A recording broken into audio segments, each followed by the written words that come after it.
Elves and the Shoemaker. Once upon a time, there lived a shoemaker who worked very hard, but he was still poor. Soon the shoemaker only had enough leather left for one more pair of shoes.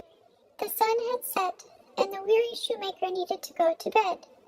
He cut the final bits of leather and planned to work with them first thing in the morning. The next morning, the shoemaker was up early. The sun wasn't even out yet. After his wife made him a small breakfast, he went downstairs to make his last pair of shoes. When he sat down at his bench, he discovered that the shoes were already finished, and they were perfect in every way. Outside, the sun was just beginning to rise. Who could have done this? The shoemaker asked himself. He had no idea. He stood up from his workbench and placed the shoes in his shop window. Before long, a man came into the store. He liked the shoes so much that he paid handsomely for them. The shoemaker now had enough money to make 2 more pairs of shoes. Once again, he carefully cut the leather. Then he went upstairs and had dinner with his wife. The next morning, he came downstairs to find 2 new pairs of shoes on his workbench. The shoemaker shook his head. He couldn't believe it had happened again. 2 more customers bought the well-made shoes. He had enough money to buy leather for 4 pairs. Every evening, the shoemaker would cut his leather, and every morning when he came down to the shop, all the shoes were made. The shop grew successful, and the shoemaker was no longer poor.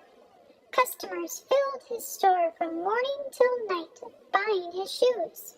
The shoemaker said to his wife, "Maybe we should hide in the workshop tonight and see who has been helping us." So at midnight, 2 tiny little men appeared.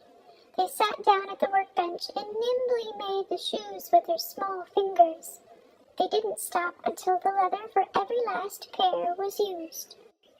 Morning light poked through the windows, and the elves quickly finished up their work and ran away, leaving behind many pairs of beautiful shoes. The shoemaker and his wife came out of their hiding place. The wife said, "Those elves have made us happy and wealthy, but did you see? They have nothing."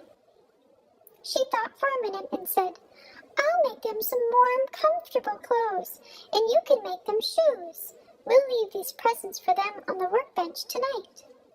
The shoemaker agreed heartily. They were busy all day making presents for the elves. That night, they hid downstairs and waited. The elves crept in at midnight. At first, they didn't see the presents. They were quite confused. "Where's the shoe leather?" they asked. Then they saw the tiny shirts, sweet little hats, and beautiful shoes. They tried the clothing on, and everything fit wonderfully.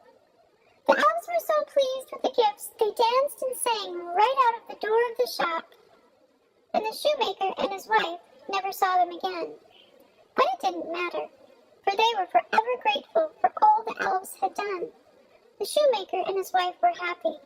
They continued to make shoes, and their shop was celebrated throughout the land.